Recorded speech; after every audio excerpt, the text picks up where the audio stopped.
Right. ఇక దేశంలో Gen Z tsunami ఎట్లా మొత్తం యువకులు మొత్తం మేల్కొంటున్నారు, ప్రశ్నించే గొంతులు అయితే ఉన్నారు. మీకు కేంద్ర మంత్రులైనా ఎవరైనా కానీ, మీరు కేంద్రంలో ఉన్నాయని కానీ రాష్ట్రంలో ఉన్నా కానీ ఎమ్మెల్యేలైనా ఎంపీలైనా కానీ ఎవరిని ఇడిచిపెట్టేది లేదంటా ఉన్నారు. వాళ్ళు ఉద్యమాలు చేస్తూ ఉంటే బీజేపీలు కొన్ని యూట్యూబ్ ఛానళ్ళు విష ప్రచారం చేసినాయి, వాళ్ళకు దేశద్రోహులను ఉద్దేశ ప్రయత్నం చేసినాయి, అలాగే వాళ్ళకి విదేశాల నుంచి ఫండింగ్ వస్తుందని వేసే ప్రయత్నం చేసినాయి. ఆ యూట్యూబ్ ఛానల్ సంగతి ఏందో ఈ యువకులు చూసుకుంటారు. అన్సబ్స్క్రైబ్ కొట్టిపారు. యువకులు కూడా విద్యార్థులు కూడా ధర్నా చేస్తూ ఉంటే, నీట్ పరీక్ష లీక్ అయిందని విద్యార్థులు ధర్నా చేస్తూ ఉంటే వాళ్ళకు దేశద్రోహం ఉద్దేశ ప్రయత్నం చేశారు మన దేశంలో ఉన్న వాళ్ళకి. అంటే వీళ్ళు బీజేపీలు ఇంతకుముందు నుంచి ఎలాంటి కార్యక్రమాలు చేస్తూ ఉన్నారు, కొందరు మాత్రమే అంటున్నా, ఏ రకమైన కొన్ని యూట్యూబ్ ఛానల్ ప్రచారం చేసినాయని కీలకంగా చూసే ప్రయత్నం చేద్దాం మిత్రులారా. జెన్జీ సునామీ దెబ్బకు దిగొచ్చిన కేంద్రం, 37.4 కోట్ల జెన్జీ బలం, జెండా లేని యూత్ పవర్, భారత రాజకీయాల్లో నవతరం శకం, కాక్రోచ్ జనతా పార్టీ చారిత్రాత్మక విజయం, రంగుల జెండాలు లేని పోరాటం, నాన్ పొలిటికల్ మూవ్మెంట్, ఢిల్లీ పీఠాన్ని కదిలించిన డిజిటల్ ప్లాట్ఫామ్స్, ధర్మేంద్ర ప్రధాన్ నిష్క్రమణ, ధర్మేంద్ర ప్రధాన్ దెబ్బకు దిగచ్చిండు. ఇక మనం బండి సంజయ్ అని అంటాడు, పొద్దున అసలు బండి సంజయ్ ఎవరు రాజీనామా చేసిరు, ఈ వారికి ఎవరైనా రాజీనామా చేసిరా, మస్తు లీక్ అయినాయి, మేము కూడా ఎందుకు చేయాలన్నారు, పొద్దుగా అంత సాయంత్రం వరకే మళ్ళీ రాజీనామా చేసిరు. మన బండి సంజయ్ అన్న మాట గట్లున్నది. ఇక ధర్మేంద్ర ప్రధాన్ నిష్క్రమణ, పారదర్శకతకు లభించిన విజయం, ఎన్టీఏ వైఫల్యానికి లొంగని పోరాటం, సోషల్ మీడియా ట్రెండ్, వీధి పోరాటాల కాంబినేషన్, మోదీ ప్రభుత్వానికి జెన్జీ పవర్ పాఠం, పొలిటికల్ హిస్టరీలోనే బిగ్గెస్ట్ హిట్ మార్క్స్, డిజిటల్ యుగంలో ఢిల్లీని గెలిచిన నవతరం అని చూస్తూ ఉన్నాం. డిజిటల్ యుగంలో ఢిల్లీని గెలిచిన నవతరం వాస్తవం కదా. భారత రాజకీయాల్లో ధర్నా అనగానే మనకు గుర్తొచ్చేది రాజకీయ పార్టీల జెండాలు, నాయకుల స్పీచ్లు, మైకుల హోరు. కానీ దేశ చరిత్రలో తొలిసారిగా ఎలాంటి రాజకీయ అనుబంధం గుర్తులు లేకుండా కేవలం కాక్రోచ్ జనతా పార్టీ పేరుతో జెన్జీ యువత నడిపిన పోరాటం భారత రాజకీయ పాఠ్యాంశాలను తిరిగా రాసింది. ఎన్టీఏ వైఫల్యాన్ని పదే ప్రశ్నపత్రాలను లీకేజీలతో తమ భవిష్యత్తు అంధకారంగా మారడంతో విసిగిపోయిన విద్యార్థులు ఈసారి కొత్త పోరుబాట పట్టారు. ప్రతిపక్షాలు తమ రాజకీయ ప్రయోజనాల కోసం ఈ అంశాన్ని వాడుకోవాలని చూసిన ప్రతిసారి ఇది మా భవిష్యత్ పోరాటం, ఈ రాజకీయ చర్చ ఇక్కడ వద్దు అని తేల్చి చెప్పడం ఈ ఉద్యమానికి అతిపెద్ద ప్లస్ పాయింట్గా మారింది. పార్టీల రంగులు పూసి ఉద్యమాన్ని పక్కదారి పట్టించే అవకాశం కేంద్రానికి లేకుండా పోయింది. ఉద్యమాన్ని పక్కదారి పట్టించే అవకాశం కేంద్రానికి లేకుండా పోయింది. అవకాశం నానా ప్రయత్నాలు చేసిరు. నేను ఏమంటున్నా, ఒక వీడియో చూపిస్తాను మీకు ఒకసారి, ఒక్క వీడియో చూపిస్తా చూడురి. ఏం చేసిరంటే దేశద్రోహులు ముద్దేశ ప్రయత్నం చేసిరు. ఒకసారి వీడియోస్ చూడండి. ప్రభుత్వానికే లేని సమాచారం వాళ్ళకి ఎక్కడి నుంచి వచ్చింది? అమెరికా, పాకిస్తాన్, బంగ్లాదేశ్ నుంచి. స్టూడెంట్ ప్రొటెస్ట్లకి ఫండ్స్ వస్తున్నాయని వీళ్ళు గొంతు చించుకుని అరుస్తున్నారు. కానీ సాక్షాత్ భారత ప్రభుత్వ ఎంఈఏ అధికార ప్రతినిధేమో फॉरेन फंडिंग वगैरह की बात जो आपने कही, जो प्रदर्शन चल रहा है, तो मैं ये कहना चाहूंगा कि मेरे पास इस मसले पर किसी प्रकार का कोई इन्फॉर्मेशन आपसे साझा करने के लिए नहीं है. మా దగ్గర ఎలాంటి సమాచారం లేదు అని క్లియర్ గా చెప్పారు. అరే, మోదీ ప్రభుత్వానికి ఇంటెలిజెన్స్ ఏజెన్సీలకు తెలియని రహస్యాలు మీకు ఎవరు చెప్పారా? అవునా కాదా? మోడీ ప్రభుత్వానికి ఇంటెలిజెన్స్ రిపోర్ట్లు ఉన్నాయి, ఇంటెలిజెన్స్ లేని సమాచారం మీకెవడు చెప్పిండు? యూట్యూబ్ ఛానల్కి ఎవడు చెప్పిండు?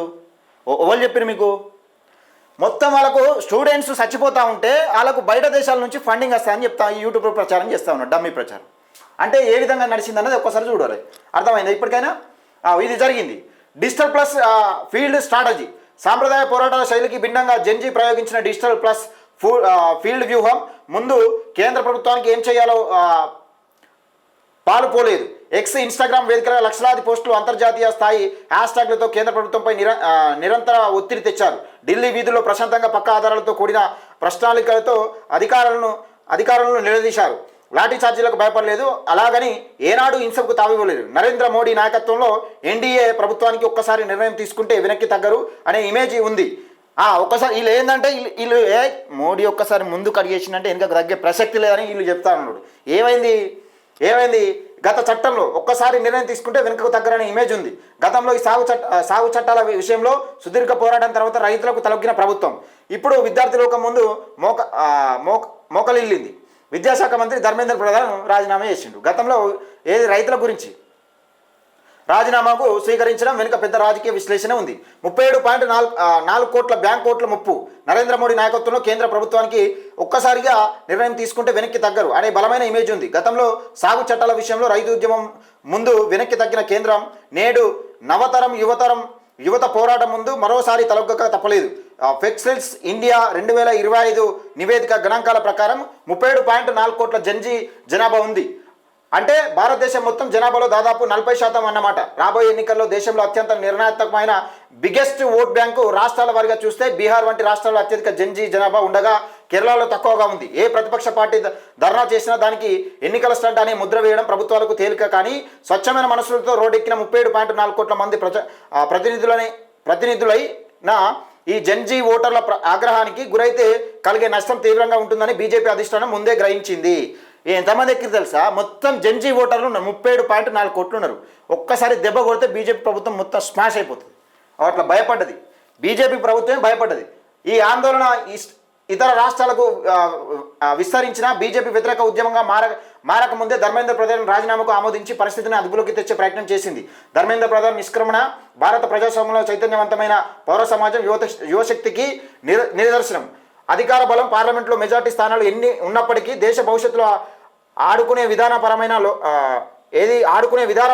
లోపాలు ఎదురైనప్పుడు ప్రజాస్వామ్య వ్యవస్థలో నైతిక బాధ్యత నేర్పే శక్తి జెన్జీకే ఉందనే బలమైన సందేశం ఈ ఘటన ద్వారా స్పష్టమైంది. రాబోయే రోజుల్లో ఏ ప్రభుత్వం అధికారంలో ఉన్నా విధానపరమైన నిర్ణయాల్లో పారదర్శక లేకపోతే యువత ఎలాంటి దెబ్బతీయగలదో ఆ చారిత్రాత్మక ఘట్టం ప్రత్యక్షంగా నిరూపించింది అని ఒక వార్తను అయితే చూస్తా ఉన్నాం. ఇక్కడ ఏం జరిగింది? జెన్జీ ఓటర్లు దేశవ్యాప్తంగా కదిలే అవకాశం ఉన్నది. ఇక్కడ విషయం ఏంటంటే 37.4 కోట్ల జనాభా మొత్తం ఇది రాష్ట్రాలకు వాకే అవకాశం ఉన్నది. మొత్తం స్మాష్ అయిపోతుంది. బీజేపీకి మొత్తం ఈ యువత అంతా ఓట్ బ్యాంకింగ్ వ్యతిరేక ఈ యువకులే బీజేపీకి ఓట్ బ్యాంక్. ఏది యువకులను రెచ్చగొట్టి ఇట్లా చెప్తున్నారు కదా, నరికి సంపుదామని అట్లా మాటలు నేర్పుతారు. మొత్తం రెచ్చగొట్టే ప్రయత్నం చేస్తూ ఉన్నారు. యువకులను టార్గెట్ చేసుకొని ఈ పాఠాలు చెప్తారన్నట్టు. 37.4 కోట్ల జనాభా తిరగబడ్డాక ఈ ఓటర్లు ఎవరైతే ఉన్నారో స్వచ్ఛంద మనసులతోని స్వచ్ఛందంగా మా ఉద్యోగాలు నాశనం అయిపోతామని అసలు ఎట్లా అంటే నీట్ పరీక్ష సర్వనాశనం అయిపోయి పేపర్ లీకులు అయిపోతున్నాయని వాళ్ళు చెప్తా ఉంటే వాళ్ళను దేశద్రోహులుగా ముద్దేశ ప్రయత్నం చేశారు. బయట దేశాల నుంచి ఫండింగ్ వస్తున్నాయని చెప్పే ప్రయత్నం చేశారు. కొన్ని యూట్యూబ్ ఛానళ్ళు అసలు వాళ్ళని నియంత్రించే ప్రయత్నం సర్వం చేసిరు. ఎన్ని ప్రయత్నాలు చేయాలో అన్ని ప్రయత్నాలు చేసిరు. కానీ ఏమైంది? లాస్ట్కు తిరిగి కొడితే తిరిగితే ఒక దెబ్బ కొడితే దిమ్మ తిరిగి బొమ్మ కనబడదు అన్నట్టు దెబ్బకు రాజీనామా చేసిండు. నాకు ఎందుకో నెక్స్ట్ బండి సంజయ్ గారే అనిపిస్తుంది. ఇక ఎందుకంటే యువకులను రెచ్చగొట్టేది మీరే అంతగానం. ఇది గెలిచిన డెమోక్రసీ. జంతర్ మంతర్ వద్ద ఉన్న విద్యార్థుల యువతను ఇది వేరే ఉన్నట్టుంది అంతా కదే. ఇది ప్రత్యక్షంగా నిరూపించింది. ఇది మాకు నియంత్ర పోకడా. ఎందుకంటే బీజేపీ కూడా ఊకే గెలిచేసరికి వాళ్ళకు కూడా ఏమనిపిస్తుంది అంటే మాకు పార్లమెంట్లో బలం ఉంది, మేము ఏం చేసినా నడుస్తుంది అనుకుంటే ఇక్కడ ఉన్నది కదా, పార్లమెంట్లో ఎంత బలం ఉన్నా కానీ ప్రజలు తిరగబడితే స్మాష్ గట్ల. ప్రజల నిర్ణయాలు అల్టిమేటం. ప్రజలు ఏం నిర్ణయం తీసుకుంటారో దానికి కట్టుబడి ఉండాలి. మేము గెలిచినాం, కేంద్ర మంత్రిగా గెలిచినాం, లేకపోతే కేంద్రం పార్లమెంట్లో గెలిచినాం, మేము ఇక్కడ వేస్తాం, మాకు రాష్ట్రం మీకు ఏది దేశంలో మెజారిటీ ఉన్నది అనుకుంటే మాత్రం గిట్లనే రాజీనామాలు చేయాల్సి వస్తుంది. ఏం లేదు, మళ్ళీ రాజీనామా చేసి నమస్కారం మీ దండం పెడతా మీ కాలు మక్కుతా ఓటేయరమ్మా అనే కాడికి వస్తుంది. అంతే, ఏ నాయకుడైనా అంతే. ఇది జరుగుతుంది మిత్రులారా. ఇది పెద్ద ఎత్తున జెన్జీ ఉద్యమం రాష్ట్ర వ్యాప్తంగా పాకే అవకాశం ఉన్నది. వీళ్ళు ఆపిన ఆగే ప్రసక్తి లేదు. ఎందుకంటే యువకులు మేల్కొన్నారు. యువకులకు ఏం చేయాలి, ఈ రాజకీయ నాయకులను ఎట్లా దించాలి, ఇట్లయితే దిగుతారు. వీళ్ళు తమాషాలు చేస్తూ ఉన్నారు, అడగోలు సంపాదన నేర్చిర్రు అని ఇట్లా తీస్తూ ఉన్నాడు. ఇక రాజీనామా చేస్తారు. మళ్ళీ ఈ రాజీనామానే డైరెక్టు. నాకు ఎందుకో నెక్స్ట్ బండి సంజయ్ గారే అనిపిస్తూ ఉంది రాజీనామాకు సిద్ధంగా ఉండాలి. ఇది జెన్జీ ఉద్యమం.